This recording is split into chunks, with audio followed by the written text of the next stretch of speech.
Where are we, dude? It appears we have found ourselves in Area 62. Area 62? What's that? Mostly a state of mind and being emanating from somewhere within the Mojave Desert, but also a podcast sharing the culture of the high desert, beaming from Copper Mountain College in Joshua Tree. My protocols require me to state that the views you find expressed inside of Area 62 are the personal views of those participating in the podcast, not the official policies or positions of Copper Mountain College or the Copper Mountain Community College District.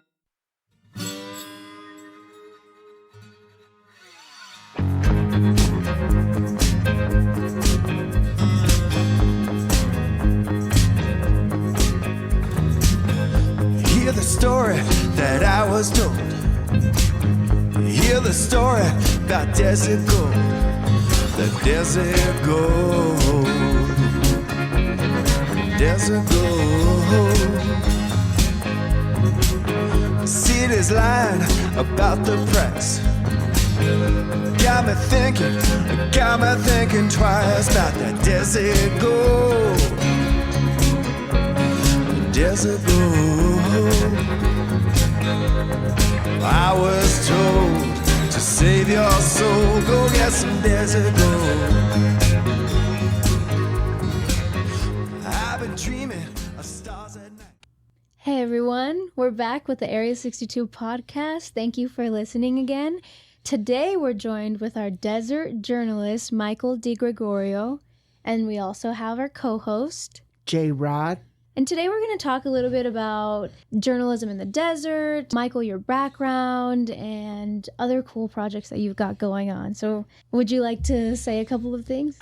I started in publishing in, good Lord, the early 1980s, writing erotica. I worked for Hustler. It was Larry Flynt that gave me my break in publishing. Up until the early 90s, I was still with the Flynt publication, and they allowed me to publish a UFO, Unexplainable Phenomenon magazine in the early 90s, and then I went on to edit a law enforcement magazine in the late 1990s, and then went fully freelance.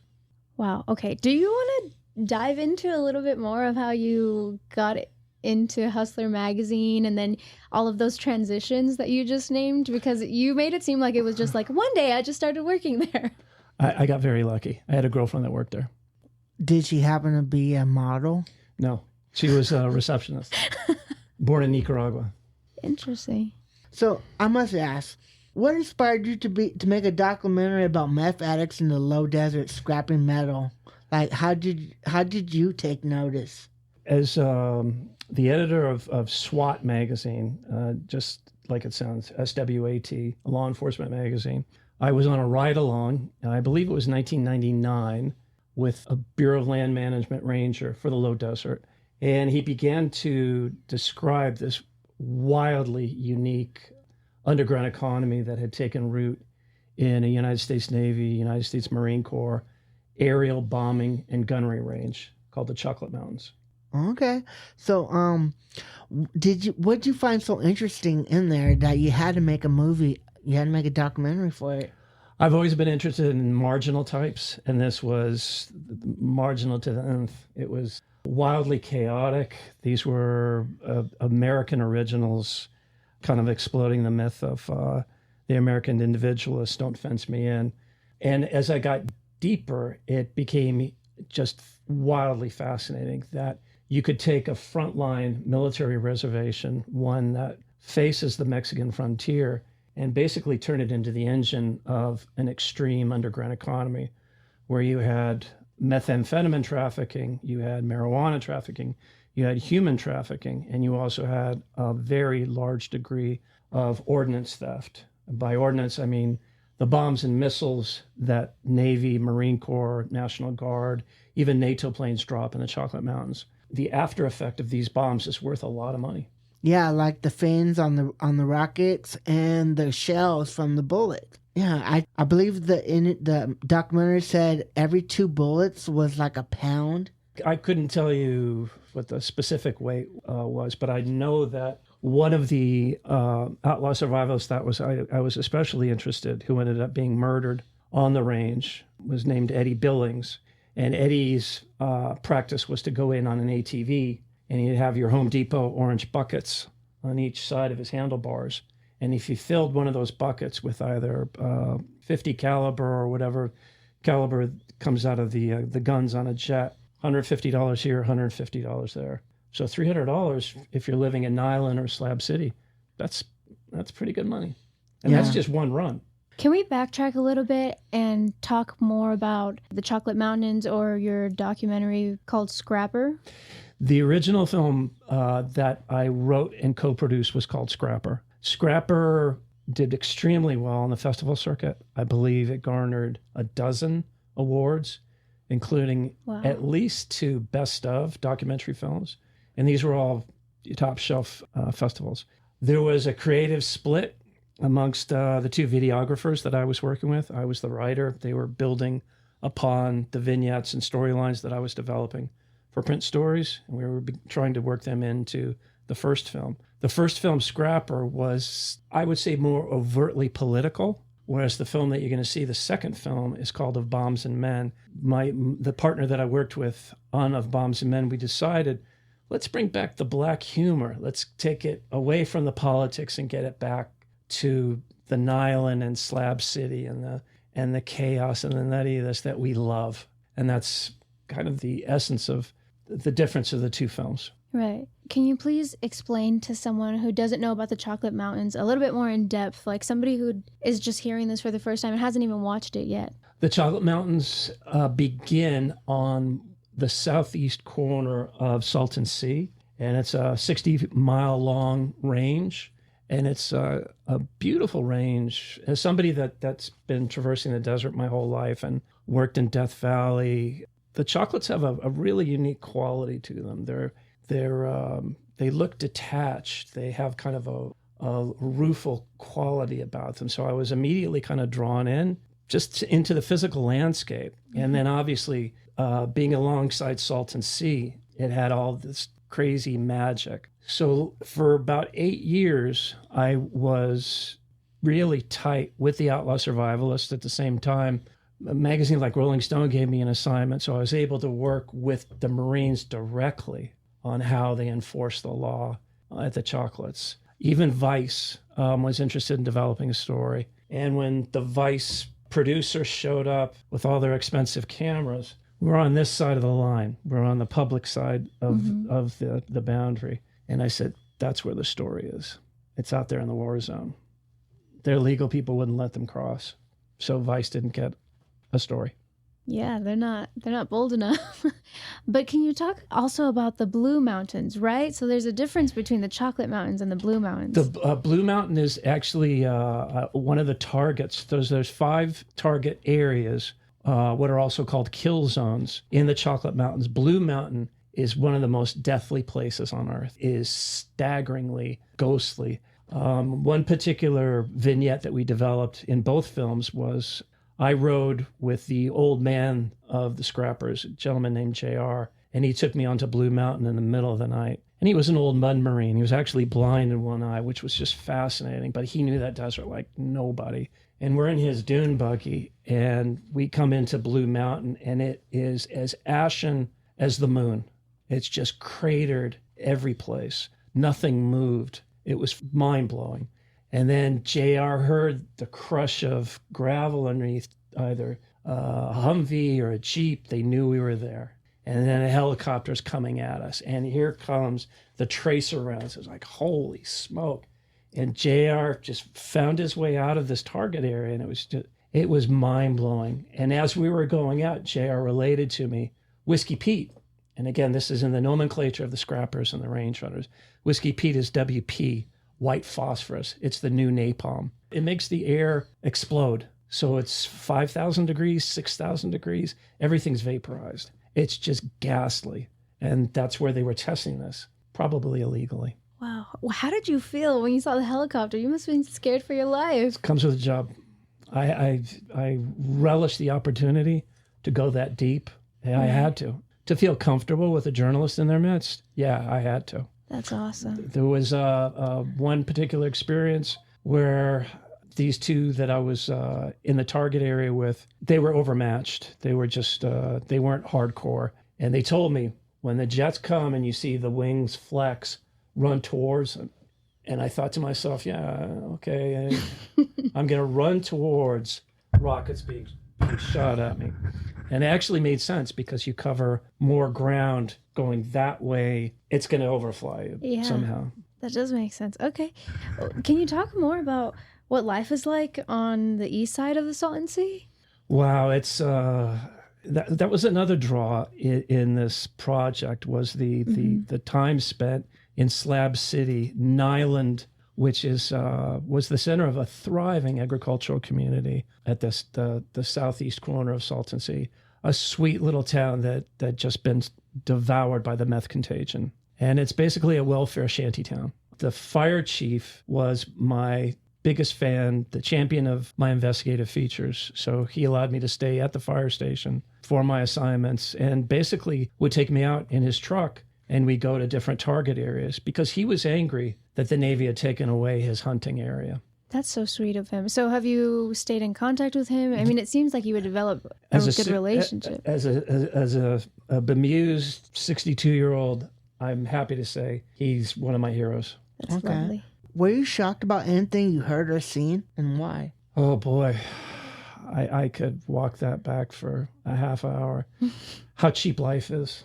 There was a particular scrapper that I referenced, Eddie Billings from Bakersfield. And this was a young man that came from privilege and probably got caught up in meth and had a friend who was the darkest star in that outlaw cosmos around Slab City and Niland, named Bruce Wayne Fouch. And Fouch and Eddie had grown up together. And Fouch said, if you come down to Niland, we could make a killing. And literally, I think Bruce Wayne might have had a hand in Eddie being murdered. Bruce Wayne went to prison for smuggling in the chocolates. And Eddie made the unwise choice of having an affair with Bruce Wayne's wife. Sad to hear. And then Eddie was ambushed on one of the target areas. And the fire chief and I bluffed our way in and found his ATV.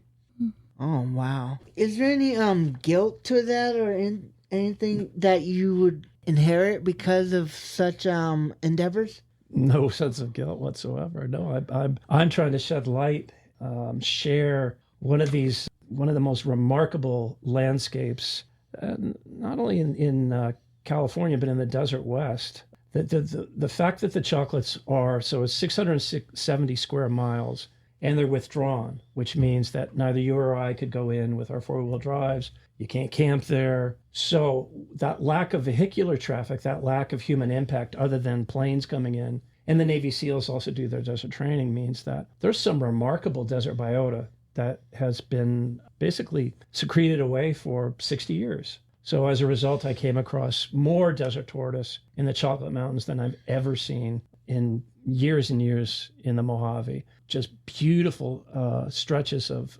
savanna that I didn't even know existed in the Mojave. Smoke trees and ironwood trees, songbirds, raptors, bighorn sheep, and the chocolates actually have a mutant deer. The normal mule deer that we see in our hills, in the Chocolate Mountains, they look at the bomb craters as though they were salt licks. So a deer will go into a bomb crater and ingest magnesium, phosphorus, heavy metals, and they get these enormous racks. And they're 30 to 40% larger than your normal desert mule deer. Oh, wow. So do you think when these people were going out there saying that they were going to make a fortune and they go and they risk their lives for all this stuff and they're out there hunting whenever they can, whenever they can avoid being bombed actively, did it pay off for them? Given their circumstances, absolutely. Again, to come away with $300, $500, I met and rolled with scrappers and range runners they were pulling down $1,000, $1,200. So that's a lot of money in Imperial County. And you have to understand that Niland and the southeast corner of California is the poorest region in the state. The unemployment rate, when we were filming, I believe was in the low 40s. The level of heroin use was, I think, the highest in the state. Methamphetamine isn't even a drug in the low desert. It's the coin of the realm. It's everything. It's culture. It allows you to get over from one day to the next, give you a little bit of hope. Yeah. Do you think we need these people out there scrapping these metal for us? Because a part of the narrative that I felt after watching was how wasteful our government is. To punctuate your point, the majority of the ordnance that we would come across, and again, this is highly illegal what we're doing, was made in the 1970s. It was destined to be used in Southeast Asian wars. So we're still burning through bombs and missiles that were manufactured for Vietnam, Laos, Cambodia. That's such a weird concept to try to understand, because when I was watching it, we see so much illegal stuff going on. They're stealing, they're selling stuff, they're lighting up crystals on camera. They're doing a lot of crazy things that I would imagine they could get a lot of repercussions from. I don't know. Is there some type of protection that they get through journalism, or no? How does that work? I was the only journalist that gave an FUCK about them, and that's what actually gained me traction with them, was the fact that I cared. I wanted to learn how they arrived at this place, how they arrived in these circumstances, how you have these are nowhere men in a no man's land, and how you come to find yourself there. Again, I'm a desert guy. I was never any judgment. I'd bring them their 30-pack of natural light, and oftentimes I'd bring them a big rock of crystal meth just to get them to sign the model releases. Yeah, I worship the grit of these individuals to go into a war zone, the high potential of losing a limb. And if you suffer an injury out there, you're going to bleed out. You're going to bleed out. It's going to be devastating. Nobody's going to come to get you. Border Patrol won't enter. That's one reason why it's become such a lucrative smuggling corridor, because they know that Border Patrol will stop at the military boundary. My first glimpse at the Chocolate Mountains was from the north end, and it was 1999, may have been close to 2000. And I was with a fine art photographer named Dirty Bobby, and he had his lens out, and we were passing the joint, and we both had handguns. And Dirty Bobby's a Southern boy, Alabama. He says, "Michael D," he says, "is that a Scooby-Doo van coming towards us?" And I looked and holy shit. And we're watching F-18s just obliterate this target. And here comes this rickety van coming right up what's called Scrapper Hill. It's because it's got a great viewpoint down into the chocolates. And he's coming right at us. And then this door opens, and there's this gacked up skinny kid, and he's got a Mac 10, and he's pointing at us. Like, holy shit. This was our introduction to the Chocolate Mountains. Wow. So I learned quickly that I pitched this to Spin Magazine. Boom. I pitched it to a number of different magazines. This was so fresh and so wild, wacky.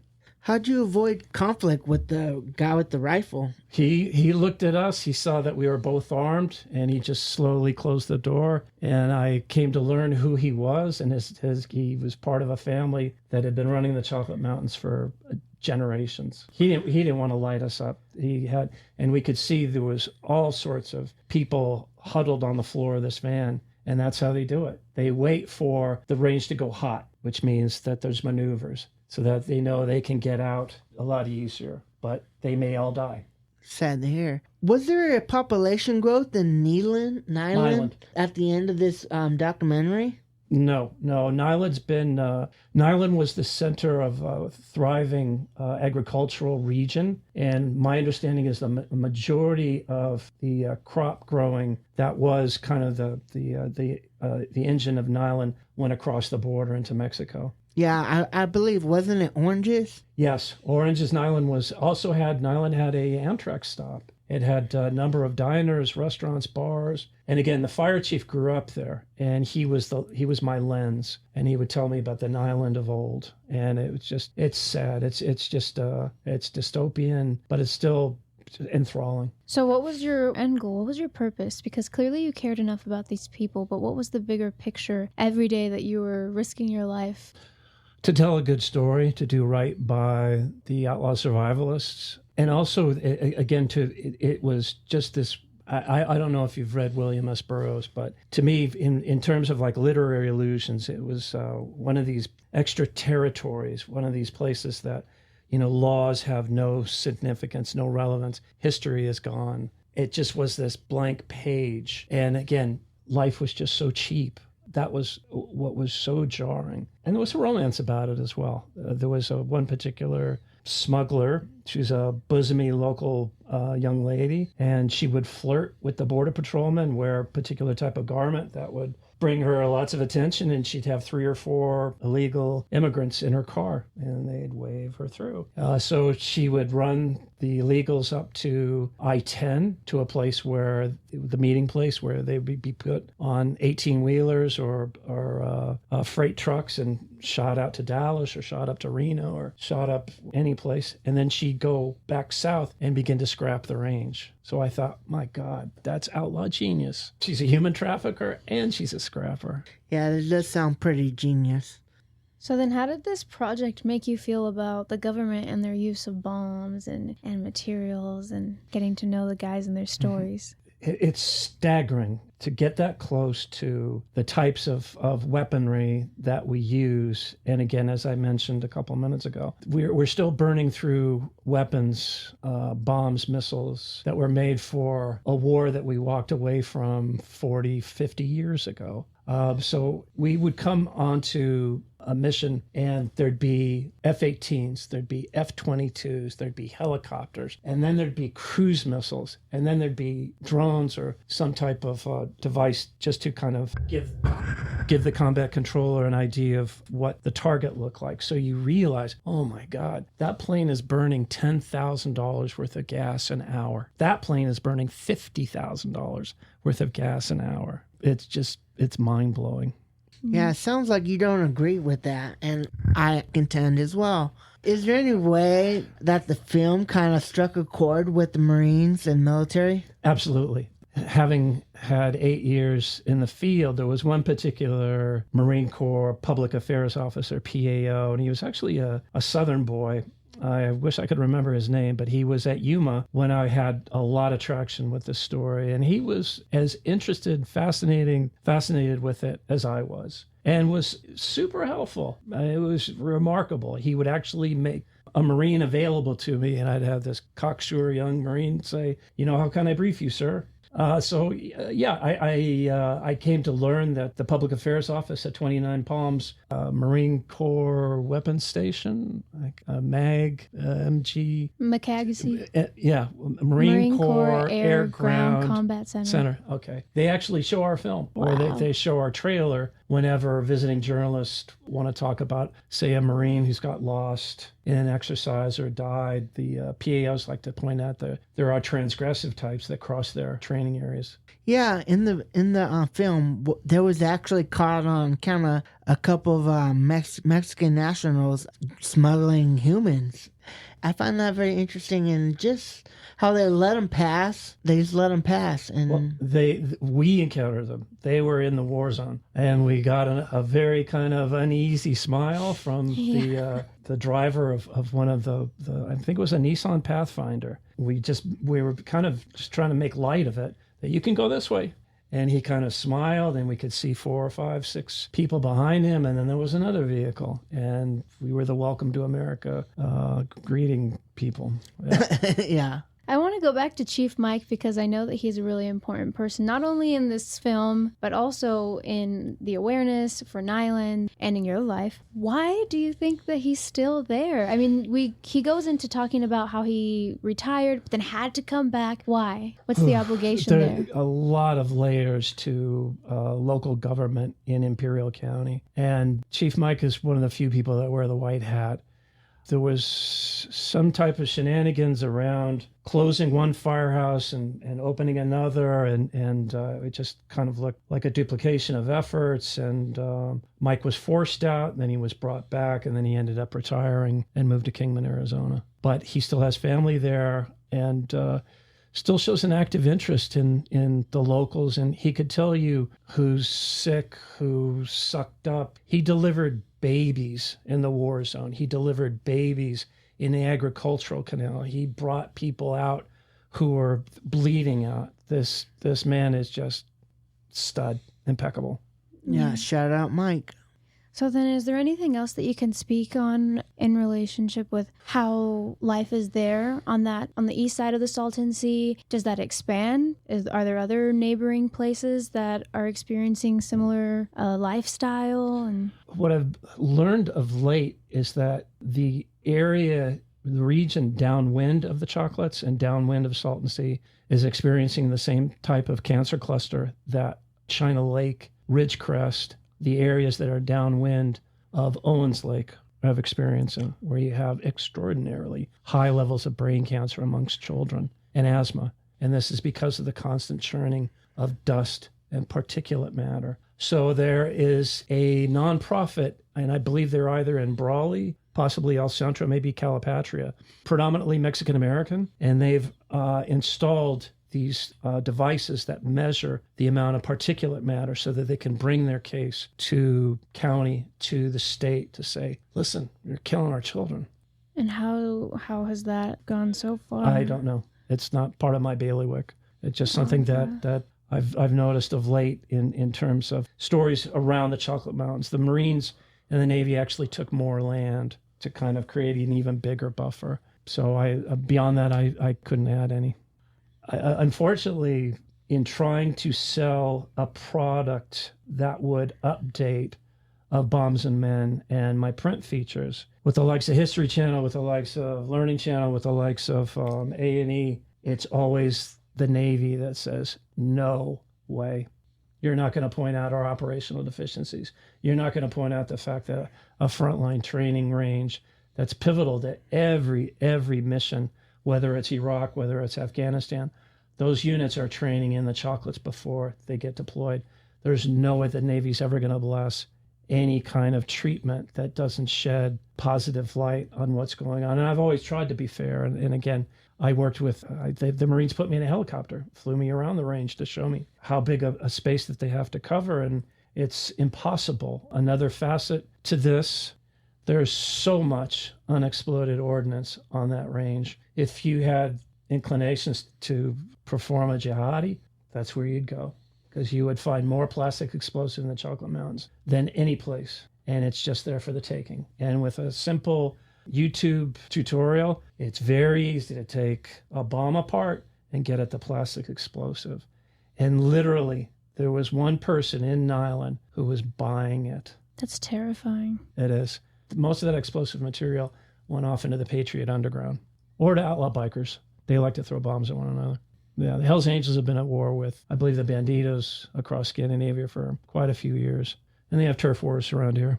So then are there no laws or policies where we can, backtracking to the children having brain cancer, showing high levels of that, is there no way to hold the Navy responsible or to hold anybody responsible? That's quite a task. I couldn't answer how you'd hold the Navy or any one of the armed services responsible. To give you an example, there was a story that I was following where the Top Gun wing went from San Diego to the Fallon Ranges in northern Nevada. And unfortunately, there was a lot of aviation fuel that was being dumped in the drinking water for Fallon. And again, brain cancer clusters amongst the children. And the people of Fallon, they kind of walked away from it. It's like, this is your drinking water. When I went, people were just putting a strong arm on me. This is how they make a living. They make a great living working on the base, being contractors to the Navy. The last thing they want is that gravy train to stop. So with regards to holding the Navy, the Marines responsible, good luck. So then what can we do as civilians? What other steps or courses of action can we take?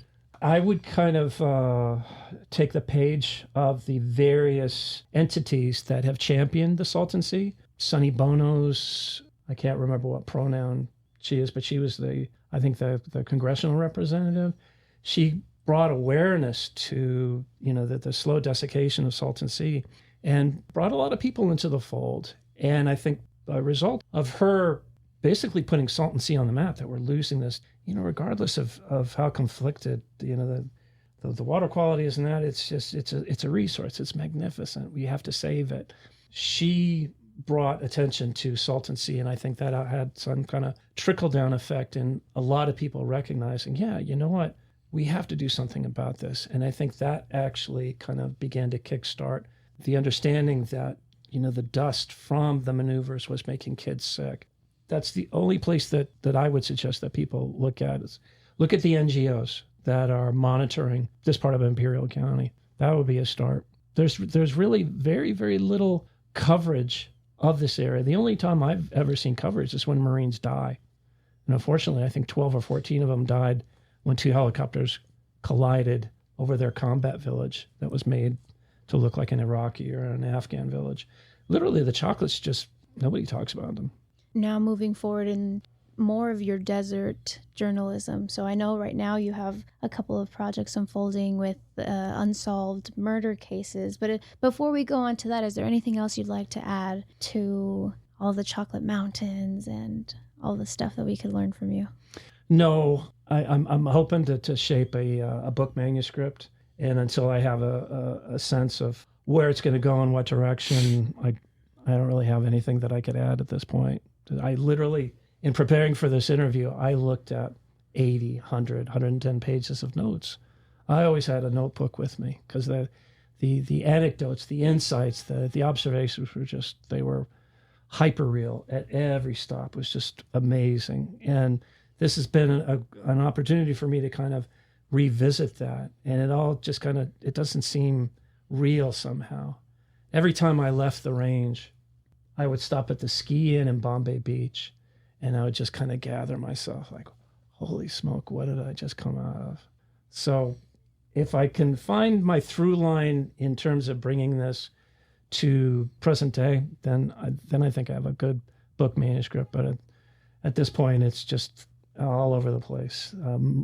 A border patrolman that I knew got murdered. His case got just completely erased. It led to the psychological disintegration of another border patrolman that I was really, really close with because he realized just how corrupt his particular station was, that the corruption went all the way to the top. To walk away from a border patrol being murdered really made quite a terrible statement.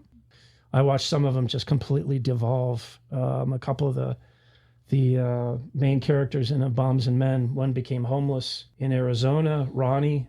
I don't know what came of Randy. JR, the old guard of the Scrappers, he died in a veterans home, I believe in Rancho Mirage. There was a Downey.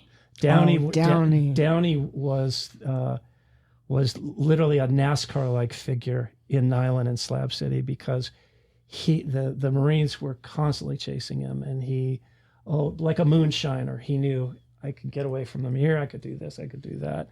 His teeth are moving in his mouth, and he's just, he's drinking white label liquor. As soon as his feet hit the ground, he was something else. And he had a heart attack and he was airlifted to hospital in Palm Springs. Luckily, I was able to spend time with him right up until he died. I was smuggling cigarettes into him. Yeah. That's awesome. Yeah, your bonding connections with them astound me. You've kind of put me in a place where I'm realizing you never know what kind of... Everybody got the story. You never know what you can find. Yes. So then did you want to talk a little bit more about the unsolved murder cases that you're kind of unfolding right now? Because that's a lot. So I've lived in the region, probably 12 years now. And in a span of maybe 6 months, my father died in Arizona, my mother died in LA, and I had 3 friends die in between my mother's and my father's passing. And I began to just feel as though the earth beneath me was kind of giving way, and I would have these moments where I didn't know whether I was having a nervous breakdown or what was going on. And I happened to do a spoken word, and there was a woman in the crowd who wrote to me after, and she was an ayahuasquera. She was a medicine woman. And I thought, you know what, this might work for me. I got to go in with open mind, open heart. And lo and behold, I have a romance with the medicine woman, and there's a gentleman who was in ceremony at the same time I was. He's German. He's a bush pilot, Burning Man regular. He gets gut shot in his Airstream trailer I want to say approximately 3 miles from here. And because I was macked up with the medicine woman, because I had become a guardian, which means I see you through your experience wordlessly. I just look after you if I need to hold you, that kind of thing. The guardians and I would kind of debrief after a ceremony, and a couple of my guardian buddies say, wow, this German guy, when he's on the medicine, man, he goes in these dark places and he's murdered. And I thought, this is right in my wheelhouse. He and I shared 6 friends. 3 of my friends saw him the night before he was murdered. So I thought, this is me. This is my story here. Here comes Erica Lloyd. Here comes Lauren Cho. Here comes John Root Fitzpatrick and Finn Jong. And all of a sudden, there's 12 unsolved murders, disappearances. There's Marines that have died on the range. And again, it's very, very difficult as a journalist to get a paper trail. There's a unique kind of relationship between San Bernardino County Coroner and San Bernardino County Sheriff, where coroner answers to the sheriff. So as a journalist, like this young man sitting next to me, if he wants to get law enforcement notes, if he wants to get the coroner notes, good luck. If you're going to get anything, it's going to be heavily redacted if they even answer you. So this made me even more driven and actually a little more angry, because each one of these people that went to ground, they were somebody's child, and they never got any kind of clarity. Marco's mother, for instance, Marco gets murdered in 2014. I believe it was September, late September. His mother, this proper German woman, comes from Hamburg every year and walks her son's trajectory back Death Valley to Joshua Tree. Marco was part of the Joshua Tree Music Festival. Who would want to murder him? That's what his mother's trying to figure out. I can tell you, I've got 4 really strong suspects. What are the sheriffs going to tell you? Nothing. They gave up on it. Marco's mother got so frustrated with the lack of any investigative progress, she went to the German Consul General in San Francisco and said, will you get these fucking redneck cops to do something about my son? And did they? No. So have you been in communication with his mother? Peripherally. When Marco's mother comes to visit, she stays with a medicine man who's one of my best friends. He puts her up. And literally, I have this Marco's inner circle. The gentleman on whose property he was staying when he was murdered. Bert, German Bert. Everybody in Joshua Tree knew German Bert because he was a snake whisperer. He was a fire jumper. He was an extremely colorful character, just a love bug. Before Danielle Wall showed up, Bert was the one that you called to rescue a Western Diamondback or a Red Diamondback if you didn't want to kill your snake. If you didn't want to kill the snake at your property, Bert would come and rewild it. He's that kind of guy. And literally, once Marco was murdered, I was always seeking Bert out to kind of get a sense, who would want to murder him, Bert? And I knew that I was basically just exacerbating his pain, because it was, oh God, it could be this person, it could be this person. The guy was a pilot. He had a piece of a bush plane, this beautiful de Havilland, just the ideal smuggling plane. He could have been doing jobs flying into Burning Man. He could have been flying for another person that I've kind of identified. And it could have also been just the worst kind of accident. He could have hit on a combat-addled Marine because Marco was bisexual. He might have hit on the wrong Marine. The wrong Marine followed him home and killed him. Whoever killed him really wanted to hurt him, because they shot him at close range with a small caliber weapon, and he bled out slowly. So there was intimacy. You speak of the medicine man. Did he happen to put you through a trance or open your third eye and get some kind of clarity over your losses? 10, I believe. No, it was the medicine woman that did. Oh, the medicine woman. I'm sorry. Yeah, that was. I eventually met Kenny, the medicine man, after my experiences in ayahuasca, and there was also some peyote. But yeah, the experiences were fantastic. And then there was a point where, okay, I'm kind of over it. So the 4 suspects that you have right now, how have you followed through with finding more about it? Or have you been able to talk to them? What does that look like? Yeah, again, the best source that I have is probably Joshua Tree's most accomplished drug dealer, because he knows everybody who is somebody. And with regards to Marco, he gave me a very, very solid suspect. Kenny gave me Kenny the Medicine gave me another suspect, and it's basically just, okay, does this make sense? Where's the possible payoff? What was the incentive? Why was Marco? What necessitated Marco being removed from this earth? And who could he injure? And what I found was a lot of people began to just kind of back away from me. So I knew I was touching nerves.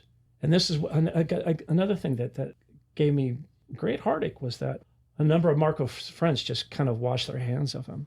People that he had stayed with, lived with, fellow Germans, we didn't know him that well. Bullshit. No. Through all of the investigations that you've done and the people that you've had to deal with who were suspects or weren't suspects, were cooperative or not cooperative, what do you feel like you've learned about humans in general or people in general when it comes to these kinds of things? If I could point the finger or give you a causal agent, it's the old desert meets the new desert. It's a culture clash. What binds a number of these people, Erica Lloyd, Lauren Cho, Marco, I know I'm missing a couple of names, James Blackhawk out in Wonder Valley, was that they were all they were seekers, they were searchers, they believed in the bygone magic of this region, the vortex, if you will, that was Joshua Tree, the Joshua Tree of Kritzer, the Joshua Tree of Van Tassel, the Joshua Tree of Cameron, some of the original characters that, the Anglos that kind of put Joshua Tree on the map in the 1940s and 50s. And like me, they saw something just special about this place. And what, if I could kind of frame it, the magic is beginning to dissipate. It's all but lost. Is there anything else that you could shed light on with the other unsolved murders that you're looking into? What's fascinating of late with regards to the most recent murder disappearances, John Root Fitzpatrick, 52-year-old ex-Navy SEAL, lives about a mile from where I live in Morongo Valley. He had a trailer at the Roadrunner RV park. If you're a regular driver on 62, you'll always kind of see a car in an open space, and it's been recently stolen. So that's kind of the landmark of the Roadrunner. As I've kind of begun to walk back Fitzpatrick, and this beautiful Chinese businesswoman, that how she found John Root Fitzpatrick in a trailer park in Morongo and decided, this is going to be the guy that shows me the Morongo Basin. This is going to be my guide to Joshua Tree. And she gets on a plane, Beijing, flies to LAX. Next day, she's in Palm Springs. John Root picks her up. They're taking pictures of themselves all across the Morongo Basin. Then they're dead on Zaborega. And Mr. Fitzpatrick's head was separate from his skeleton.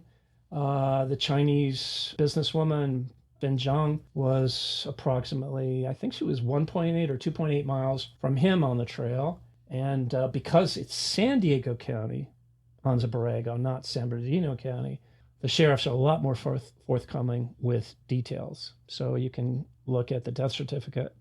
You can kind of understand there was a welfare check on the two of them because they hadn't been seen. So sheriffs were sent. Her bags were packed, passports were out, and the door was slightly ajar. And then they're dead. What do you think happened there? Well, if you know Morongo, there's a road called Lanning. Lanning runs north-south. You have Lanning Canyon, you have the Country Mart liquor store on the north side of 62. If you travel on the other side, and this is what I like about Morongo, it's either really, really cool or it's really, really sketchy. There's not much in between. If you go down Lanning, it gets hyper sketchy. There's an area that the locals call Parolee Hill, where all the local thugs can kind of tumble out. And apparently the drug of choice down there is fentanyl. Apparently there's a Chinese gentleman who lives in this neighborhood who does a regular out and back to Imperial County and goes across the line. Fen Zhang chooses John Root Fitzpatrick to be her guide. John Root Fitzpatrick lives right up against Parolee Hill. I'm just trying to connect the dots here. It gets weirder and weirder. Yeah, it feels so random that a Chinese businesswoman chosen of. I don't understand. Right. I don't know if I'm not reading in between the lines enough, but I don't get it. Yeah. Yeah, there sounds like a lot of things that don't make sense. I want to know more about the hardest part of being a journalist is, and what's the most rewarding part. And Getting paid. all of yeah, okay. Yeah, this is what I keep hearing. What's up with journalism and not happy pay? Yeah, I sent a bullet to an editor who didn't pay me. I got paid. That's what it used to be like. Why so bad? Take advantage of creative people, always have. But, again, I as I prefaced, I got very lucky. I had a girlfriend that worked for Larry and Althea Flynt, and Althea took a liking to me, and she had seen a short. In fact, it had to do with the Israel-Palestinian conflict. She saw a short piece that I had written in the Los Angeles Times, and she offered me a job in editorial. I was working in the mailroom. I said, sure, I'm game. And I became a fiction editor.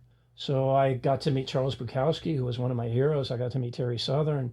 They both wrote erotic fiction for Hustler. Dr. Timothy Leary was one of Larry Flynt's best friends. He was actually a neighbor of my mother and I. Screamin' Jay Hawkins, good Lord, Slash, the guitarist from Guns N' Roses. These were regulars in the Hustler offices. It was an amazing place to work. And I got to a certain point where the desert, I always knew that's where I had to be.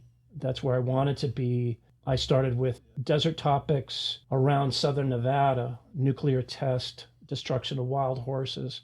I would chase after wild horse capture crews, and they were so smart they'd actually put decoys. The wild horse gatherer would be in this valley, and they'd set me up and the other animal activists, and we'd be going to this valley, and then 300 or 400 horses were off to slaughter. So that was kind of what got my creative flow going, was those type of stories.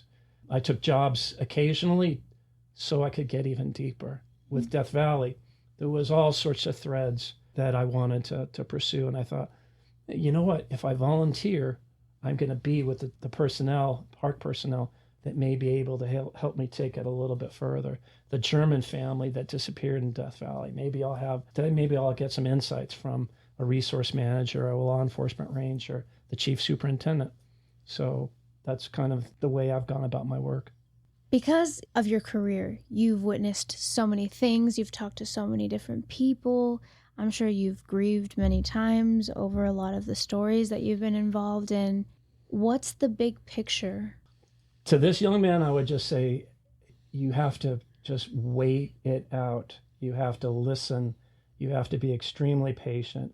The openings may not come. Sometimes fate works in mysterious ways, miraculous ways, and sometimes it's nothing. But you hope that you're going to get that great big opening, that there's going to be a lead that'll take you to whatever your thrust of your investigation is. And sometimes it's a dead end. So it's patience. With regards to these unsolved murders, I've been compiling these files since Marco's murder, and that's 2014. So we're now 10 years on. And I'm up to number 12. And I'm just waiting for somebody to say, hey, I got something for you, kid. Now looking back on your career, right? It's not over, but what's the biggest takeaway?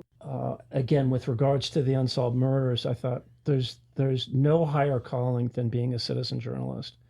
The nature abhors a vacuum. Nobody cared about Erica Lloyd. Nobody cared about Lauren Cho. Nobody cared about Marco. And I thought, my God, what does that say about community? All the frickin' New Agers here. Community. They don't know. What have they done about Erica Lloyd? What have they done about Lauren Cho? What have they done about Marco? It's just like, oh, you know what? That kind of runs counter to the whole concept of industrial tourism, that 4.2 or 4.5 million people went up this road and into Joshua Tree National Park. You start talking about young people being murdered, you start talking about beautiful little Korean girls being dumped. Nobody really wants to kind of get their hands dirty. And I just really tired of the brush off. And I think that speaks to, no, community, it just angers me. It's civics, virtues, giving a damn about, maybe Marco was dabbling in this, maybe Marco was dabbling in it. Didn't mean he had to get shot and die out. No, Erica Lloyd, left for dead on Danby Road in Wonder Valley. No, we have to care about one another a little bit better. Did you ever try to conjure them up from ghosts, talking to a spiritualist, or taking any peyote or ashwagandha? No. I stick to pen and paper and pencil and more traditional routes of investigating. I was just saying that because I figure you'd want some closure or some peace in order. Yeah, I don't want closure. I'm at peace. What I would like to do as kind of a parting gesture as a journalist to my home, to the high desert, is to maybe give 2 or 3 of these grieving families a little bit of clarity, where the sheriffs kind of just gave up after a week, maybe 2 weeks, who knows. Maybe I could give them an understanding. Maybe I could say, this is what befell your daughter. This is what befell your son. Sometimes they don't want to catch the killer. It could be like back in the 90s, they still don't know who Tupac's killer was. This is way before your time, but the original milk carton personality was named Laura Bradbury, and she disappeared from Joshua Tree National Park. She was the original milk carton child. How sad is that? And did anybody find out what happened there? Her skull was found about a year later by a Marine jogging in the park. And this is where you get into some of the layers and some of the complexities of the high desert. You get into the private investigator that was hired by the Bradbury family. You get to Mike Bradbury's actual story, where he was threatened at his church in Huntington Beach, I believe. Says the sheriff's going to come get you because you're making so much noise. Bradbury got so angry that, again, just like Marco's mother, where's the progressions? What kind of milestones are you reaching? Where are you with this? And Bradbury got nowhere, and he made a lot of noise. This little girl got taken, 3 years old. So she was taken from, where was she? And then she was... I believe it was either Indian Cove, and I want to say that a skull was found, I want to say maybe a year later. They did the investigator who was hired, was a fascinating character. If you go up Highway 247, Old Woman Springs Road, there's a little bit of legacy. Remember Jim Nestor? Yeah, tell us about Jim Nestor. Wow. In walking back these unsolved murders, I had to kind of find the foundation. The San Bernardino County Sheriffs have 700 unsolved murders. They've actually created a playing deck, Yeah, a card deck. Deck with pictures of some of these unfortunates. And Nestor was part of the original search and rescue group, the volunteers, and he sought out your medium. And the medium said, Laura Bradbury's being held, I believe, in a trailer with a stripe. And this is kind of the medium described like a draw or a canyon. Lo and behold, Nestor found the striped trailer. He found nappies, diapers, and he just kept going, and then he ended up with a bullet in his head. Is there anything else that you can speak on with all of the things that you've learned about the desert besides the murders, besides the fake community New Agers wannabes? Is there anything that you want to comment on when it comes to like the new wave of people that we're getting in here? Yeah, drive slower. Yeah. There was a mountain lion, I think, up on the mesa, and a friend of mine sent me an image of this beautiful, mature mountain lion basically just laying against a door. Lo and behold, they found the mountain lion. The mountain lion had been hit by a car, and she was laying there because she was injured, in a very kind of critical way. And rather than treat the injury, the cat was euthanized. And it was, an Angelino driving too fast. And, I'm in Morongo, and I've on a 1-acre parcel, and I own my own water, and I'm totally off grid, and I've got bobcats, I've got a mountain lion that comes, I've got yotes that I can identify. They watch me, I watch them. I feed them when I trap a rat or a squirrel, and that's what it's all about. It's all about what's right here, what we're sharing this landscape with. And again, that's kind of what's compelling my work, is that I just loathe to see it degenerate anymore. The industrial tourism is going to be the death of this place. I kind of bring it all back to landscape, to a sense of place, love of place, watching the bats at night, seeing the night jars. I just put up an owl perch That's the medicine. Come away from the ayahuasca and the peyote, now it's owl medicine. Yeah. So that's the big picture. You listen to the owls. Is there anything else that you'd like to add, or ways that we could plug you in to our listeners? Yes, if anybody has a lead on, the better cases are pretty well known to most people in the Morongo Basin. I've cited at least 5 of the murder victims. There was a gentleman named Patrick Lynn Welts, W-E-L-Z. He disappeared between his home in 29 Palms and his parents' home, I believe, in Redlands. His body was taken into Joshua Tree National Park and placed underneath a boulder. That's a baffling one. I have no leads on that one. If anybody has leads on James Blackhawk Escalante, Native American gentleman out in Wonder Valley, the family's gotten very, very weird about paying attention to James's death. His body was found at the same time that Erica Lloyd's body was found. Search and rescue found Miss Lloyd, and they found, oh, wow, we've got a male set of remains here. So, yeah, if anybody has strong leads or inclination about who might have done this, just give me some law enforcement notes, man. Give me some coroner's notes.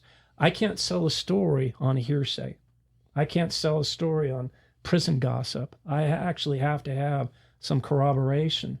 And that's been my biggest impediment in taking the unsolved murders of the Morongo Basin forward. Yeah, it seems like a struggle. And we'll be praying for these families. We'll be praying for the progression of your cases. That's and beautiful. your Thank you. investigations. Absolutely. Thank you so much for being here with us today Thank you. Yeah, and thank sharing you. all of your wisdom. Thank you.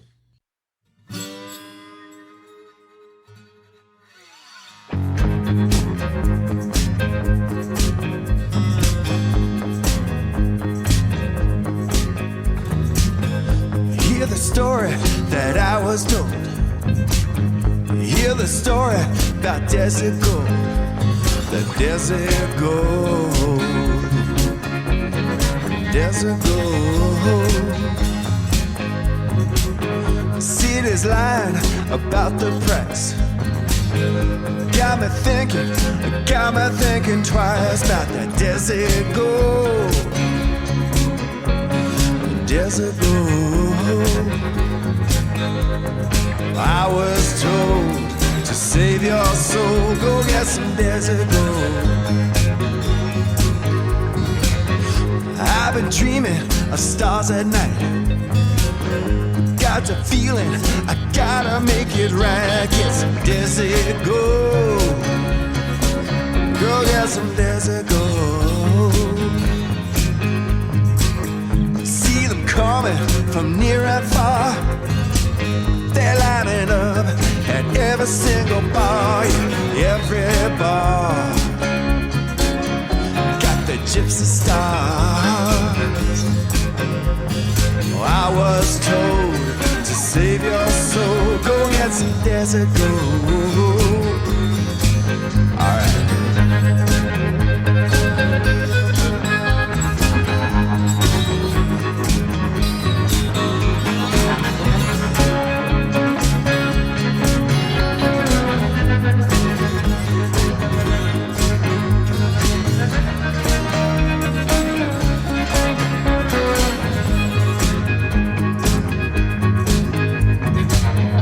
Get your view of the 62. I hope the heat ain't killing you. Get some desert gold. Come get your desert gold. If you hesitate, well, it's too late. I tell you, man, it's your mistake. Get some desert gold. Get your desert gold. I was told to save your soul, go get some desert gold.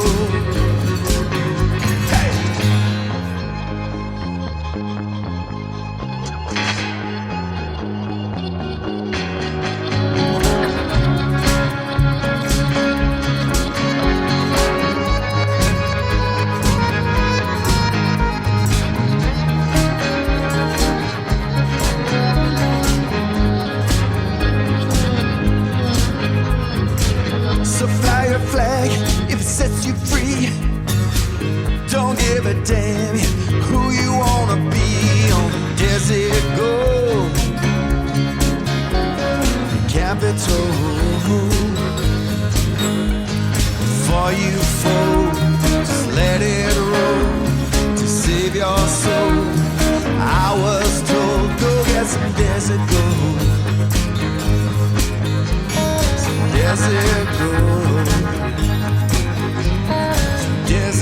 gold. Years ago.